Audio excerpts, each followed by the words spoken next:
OBC महासंघाचं गोव्यामध्ये 10वं महाअधिवेशन होत आहे आणि मुख्यमंत्री देवेंद्र फडणवीस या महाअधिवेशनाला जाणार आहेत।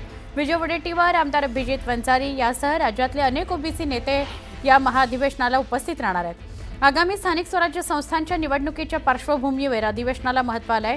राष्ट्रीय ओबीसी महासंघाचे अध्यक्ष डॉक्टर बबनराव तायवाडे यांच्यासह अनेक नेते गोव्यात दाखल झालेले आहेत। दरम्यान या अधिवेशनामध्ये मुख्यमंत्री काय बोलतात हे बघावं लागेल। राष्ट्रीय ओबीसी महासंघाचं 10वं महाअधिवेशन आज गोव्यात पार पडतंय। राज्याचे मुख्यमंत्री देवेंद्र फडणवीस यांच्यासह गोव्याचे मुख्यमंत्री प्रमोद सावंत यांच्यासह राज्यातील आणि देशभरातील सर्वपक्षीय ओबीसी नेते या अधिवेशनाला उपस्थित राहणार आहेत। आजच्या अधिवेशनामध्ये जातीय जनगणना, स्थानिक स्वराज्य संस्थांच्या निवडणुकीत ओबीसी आरक्षण कायम राखण्यात सरकारने मिळवलेलं यश याबद्दल अभिनंदनाचा ठराव संमत केला जाणार आहे। या संदर्भात राष्ट्रीय ओबीसी महासंघाचे अध्यक्ष डॉक्टर बबनराव तायवाडे आणि पदाधिकाऱ्यांशी चर्चा केली। आमचे प्रतिनिधी उदय तिमांडे यांनी। राष्ट्रीय ओबीसी महासंघाचे अध्यक्ष बबनराव तायवाडे आपल्यासोबत आहेत। सर, यंदा हे अधिवेशन अत्यंत महत्त्वाचं असणार आहे, कारण तुमचा जातीय जनगणनेचा प्रश्न असेल, स्थानिक स्वराज्य संस्थांमधलं ओबीसींचा आरक्षणाचा प्रश्न असेल, हे मुद्दे जवळपास मान्य झालेले आहेत। बिलकुल मान्य झालेलं आहे। आम्ही मागील 10 वर्षापासून ज्या दिवशी मंडल आयोग लागू झाला होता तो 7 ऑगस्ट हा दिवस भारतातील ओबीसी बंधू भगिनींच्या स्मरणात राहावा म्हणून आम्ही दरवर्षी 7 ऑगस्टला महाअधिवेशन घेत असतो। यावर्षीचं हे आमचं 10वं महाअधिवेशन गोवा येथे संपन्न होत आहे आणि या 10व्या महाअधिवेशनाचे उद्घाटन महाराष्ट्र राज्याचे माननीय मुख्यमंत्री देवेंद्रजी फडणवीस आणि गोवा राज्याचे माननीय मुख्यमंत्री प्रमोदजी सावंत यांच्या हस्ते होणार असून माननीय हंसराजजी अय्यर एनसीबीसीचे अध्यक्ष आमचे सुभाषजी शिरोडकर, गोवा राज्याचे मंत्री, महाराष्ट्र राज्याचे माणिकरावजी ठाकरे जे गोव्याचे AICC इंचार्ज आहे, विजयजी वडेट्टीवार, डॉक्टर परिणय फुके, अभिजित वंजारी, इतर अनेक मंत्री आणि आमदार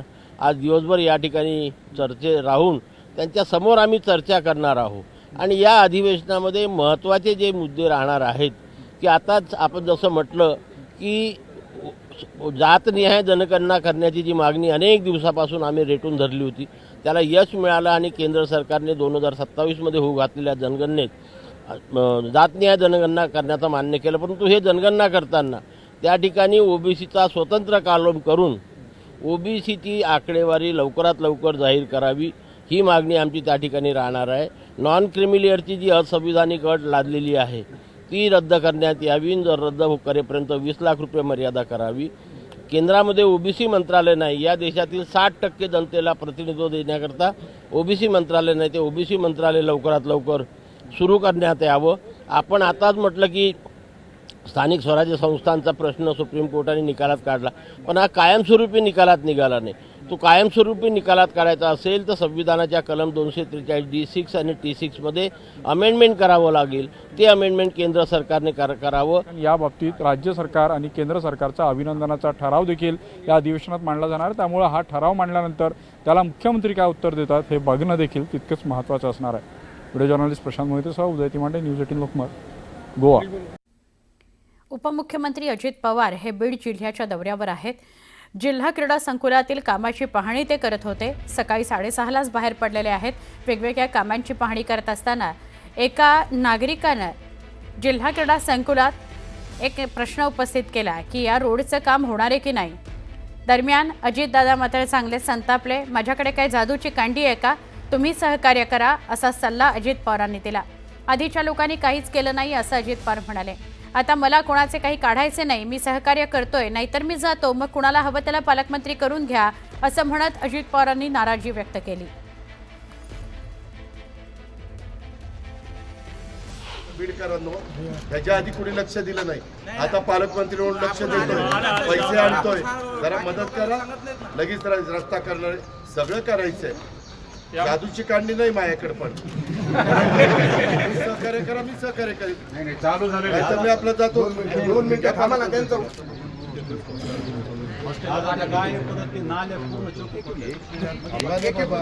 त्याच्या आधी काहीच केलं नाही, आता करायला निघालोय, सगळ्यात मोठं सिनेमा। दौंडच्या यवत गावातील जमावबंदीचा आदेश अखेर मागे घेण्यात आला। यवत गावातील जमावबंदी आता उठवण्यात आली आहे, त्यामुळे यवत गाव आज दिवसभर सुरू राहणार आहे। रात्री 12 वाजल्यापासून यवत गावातील जमावबंदीचा आदेश उठवण्यात आलाय। पुण्याचे जिल्हाधिकारी जितेंद्र डूडी यांनी आदेश पारित केला, त्यामुळे आजपासून गावातील सगळे व्यवहार सुरळीत होतील। यवतमध्ये 1 तारखेला हिंसाचाराची घटना घडली होती। 2 गटांमध्ये राडा झालेला आपल्याला पाहायला मिळालं आणि त्यानंतर यवत गाव जे आहे ते बंद होतं। यवत गावामध्ये जमावबंदीचे आदेश जे आहेत ते लागू करण्यात आले होते आणि ते आदेश जे आहेत ते आज पूर्णतः उठवण्यात आलेले आहे। जमावबंदीचा आदेश जो आहे तो उठवण्यात आलेला आहे। इथल्या शाळा असतील, इथले व्यवहार जे असतील ते व्यवहार जे आहेत ते गेले 6 दिवस ठप्प होते, बंद होते। गेल्या 2 दिवसांपासून सकाळी 6 ते 11 पर्यंत हा सगळा व्यवहार सुरू होता। जमावबंदी होती। त्यानंतर इथल्या जे काही स्थानिकांची मागणी होती की पूर्णतः व्यवहार सुरळीत करण्यात यावा अशी मागणी देखील करण्यात आली होती आणि आज सकाळपासून हा व्यवहार जे आहे यवतमध्ये सुरळीत आपल्याला पाहायला मिळतोय।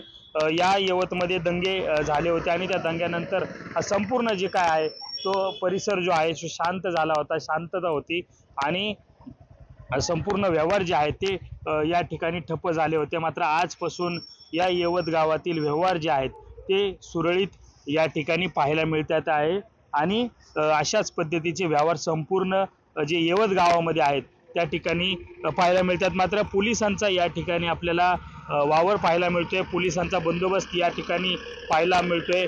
ही सगळी जी काही घटना घडली होती त्यानंतर पोलिसांचा बंदोबस्त या ठिकाणी वाढवण्यात आला होता आणि तो बंदोबस्त जो आहे तो तशाच पद्धतीने ठेवण्यात आलेला आहे। पुणे ग्रामीण पोलीस अधीक्षक संदीप सिंग गिल यांनी या ठिकाणी येऊन सुनील फुलारी या ठिकाणी येऊन संपूर्ण जी काय आहे ती या परिस्थितीचा आढावा घेतला होता आणि त्यानंतर जिल्हाधिकाऱ्यांनी आता संपूर्ण जी काही जमावबंदीचा आदेश आहे तो आता उठवलेला आहे, संपुष्टात केला आलेला आहे आणि आजपासून जो यवतमधील जे व्यवहार आहेत ते सुरळीत आपल्याला पाहायला मिळतात आहे। कॅमेरा पर्सन दीपक सोनसह सुमित सोनोने, न्यूज 18 लोकमत, यवत, दौंड।